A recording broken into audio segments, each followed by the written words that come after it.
ಅಕ್ರಮವಾಗಿ ಸಾಗಿಸ್ತಾ ಇದ್ದಂತ ಗುಟ್ಕಾ ವಾಹನದಲ್ಲಿ ಕಂತೆ ಹಣ ಪತ್ತೆಯಾಗಿದೆ। ಈ ಘಟನೆ ನಡೆದಿರೋದು ಬೀದರ್ನಲ್ಲಿ। ದಾಖಲೆ ಇಲ್ಲದಂತ 14 ಲಕ್ಷ ಮೌಲ್ಯದ 27,000 ಮೌಲ್ಯದ ಹಣ ಇಲ್ಲಿ ಜಪ್ತಿ ಮಾಡಲಾಗಿದೆ। 14,27,000 ಹಣವನ್ನ ಜಪ್ತಿ ಮಾಡಿಕೊಂಡಿದ್ದಾರೆ। ಬೀದರ್ ಜಿಲ್ಲೆಯ ಅಂಬೆ ಸಾಂಗವಿ ಚೆಕ್ ಪೋಸ್ಟ್ ನಲ್ಲಿ ಆ ಬಳಿ ವಶಕ್ಕೆ ಪಡ್ಕೊಂಡಿದ್ದಾರೆ। 14 ಲಕ್ಷ ಮೌಲ್ಯದ ಹಣ ಹಾಗೆ 5 ಲಕ್ಷ ಮೌಲ್ಯದ ಗುಟ್ಕಾವನ್ನು ವಶಕ್ಕೆ ಪಡ್ಕೊಂಡಿದ್ದಾರೆ।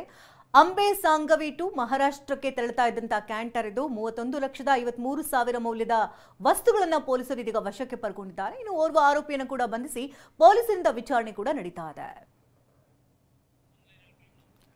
ಇನ್ನು ಅಕ್ರಮವಾಗಿ ಸಾಗಿಸ್ತಾ ಇದ್ದಂತ ಹಣವನ್ನ ಇದೀಗ ಪೊಲೀಸರು ವಶಕ್ಕೆ ಪಡ್ಕೊಂಡಿದ್ದಾರೆ, ಅದನ್ನ ಸೀಸ್ ಮಾಡಿದ್ದಾರೆ। ಗುಟ್ಕಾ ವಾಹನದಲ್ಲಿ ಯಾವುದೇ ದಾಖಲೆಗಳಿಲ್ಲದಂತಹ 14,27,000 ಮೌಲ್ಯದ ಹಣವನ್ನ ಕಂತೆ ನೋಟನ್ನ ಅಲ್ಲಿ ಸಾಗಿಸ್ತಾ ಇದ್ದಂತಹ ದೃಶ್ಯಗಳನ್ನು ಕೂಡ ನೀವು ಗಮನಿಸ್ತಾ ಇದ್ದೀರಿ।